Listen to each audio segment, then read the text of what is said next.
Welcome to The Explainer. Today, we're diving into a topic that's absolutely critical for any business leader: multi-factor authentication.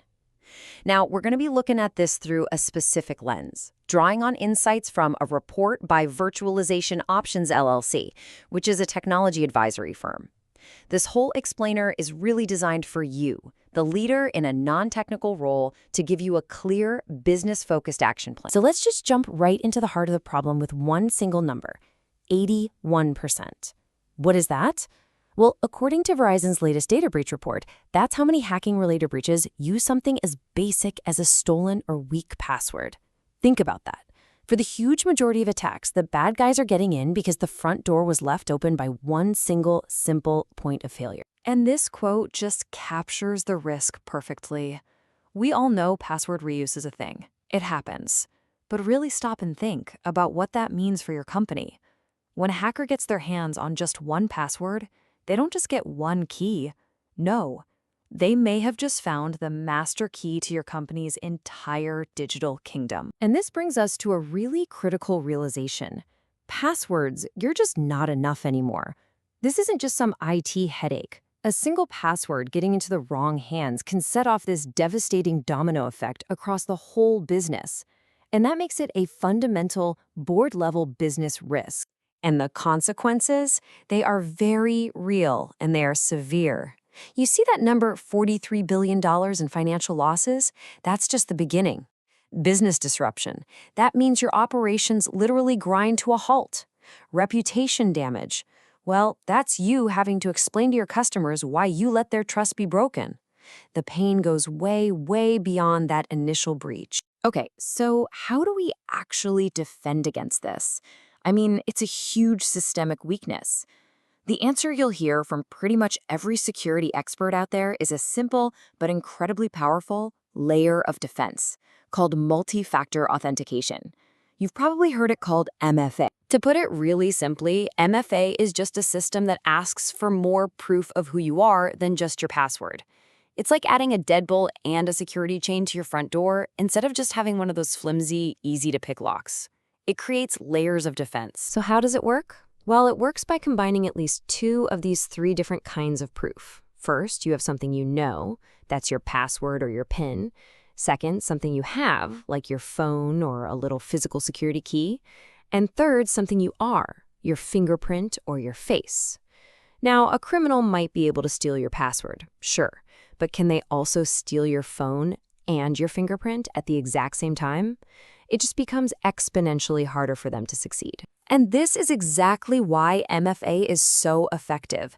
A password by itself is just an ID card. It can be copied, it can be stolen, but MFA, it's more like having a smart security guard who does multiple independent checks before they let anyone in. All of a sudden, that stolen password becomes totally useless on its own. Now, here's a key point for you as a leader. Not all MFA methods are created equal. It's really important to understand the different options, not as some super technical choice, but as a risk management decision. It's about applying the right strength of lock to the right asset. Here is a really useful good, better, best way to think about it. SMS text codes, they're good. They're easy. Pretty much everyone can use them, but they can be vulnerable to certain attacks. Authenticator apps are better. They provide really strong security for most of your employees. But for your crown jewels, your system admins, your executives, the finance team, the best practice is a physical hardware key. It's nearly impossible to compromise one of those remotely. All right, from an executive perspective, this has to come down to the return on investment, right? What's the actual business payoff here? And the key is to realize this isn't just about stopping bad things from happening. It's about enabling good things to happen. Let's start with the most dramatic number of all, 99.9%. Research from both Microsoft and Google, and they've deployed this across literally billions of accounts, shows that when you properly implement MFA, it blocks 99.9% of automated cyber attacks on accounts. It basically wipes an entire category of threats right off the map. And this, right here, is the mindset shift that every leader needs to make. Strong security isn't just a defensive move. It is not a cost center. It is the very foundation that allows your business to innovate, to grow, and to move forward with confidence in this digital world. Just think about your main strategic goals. You want a secure remote workforce? You want to move safely to the cloud? MFA is the foundation for that. It's how you protect customer data and build that crucial digital trust. This isn't just some security checkbox. It's a strategic enabler that can even help lower your cyber insurance premiums. So, what do you do next? How do you turn all this information and understanding into real action? Let's talk about a simple, practical framework that will empower you and your leadership team to get this done. A successful rollout doesn't have to be some painful, big bang project. In fact, it shouldn't be. You can and you should roll it out in smart, strategic phases.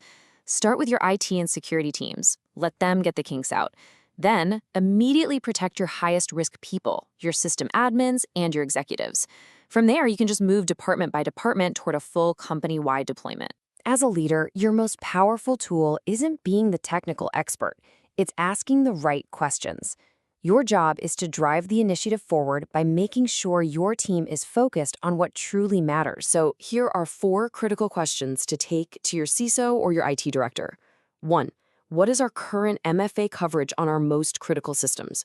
2. What's our plan to move away from weaker methods like SMS? 3. How are we protecting against something called MFA fatigue? That's when attackers just spam people with push notifications hoping they'll accidentally approve one. And 4, are we using the absolute strongest phishing-resistant MFA for our most privileged user? I'll leave you with this one final thought. Just take a moment and really ask yourself this question. Because in the world we live in today, a password all by itself is just that, one simple lock, protecting your company's most valuable assets. Is that a risk you're willing to keep taking?